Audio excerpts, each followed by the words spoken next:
Hello viewers, আসসালামু আলাইকুম। বন্ধুরা, নতুন একটি ভিডিওতে তোমাদেরকে আবারও স্বাগতম।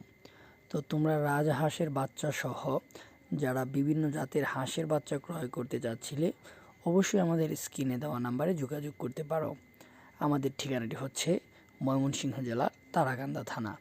তোমরা আমাদের এখানে খাকি ক্যাম্বেল, জেন্ডিং, বেইজিং, রাজহাঁস সহ প্রায় সকল জাতের হাঁসের বাচ্চা তোমরা আমাদের এখানে পেয়ে যাবে। তো তোমরা যে কোনো জাতের হাঁসের বাচ্চা পেতে আমাদের স্ক্রিনে দেওয়া নাম্বারে যোগাযোগ করো। আর তোমরা হাঁসের রোগ সম্পর্কে বা কিভাবে তোমরা হাঁসকে খাবার দিবে সেই সম্পর্কে ভিডিও পেতে অবশ্যই আমার চ্যানেলটিকে সাবস্ক্রাইব করে রাখো এবং আমাকে কমেন্ট করে জানিয়ে দাও পরবর্তী ভিডিও আমরা কোন সম্পর্কে তৈরি করব। তো বন্ধুরা, আজকের ভিডিওটি এ পর্যন্তই। যদি ভালো লেগে থাকে অবশ্যই চ্যানেলটিকে সাবস্ক্রাইব করে রাখো।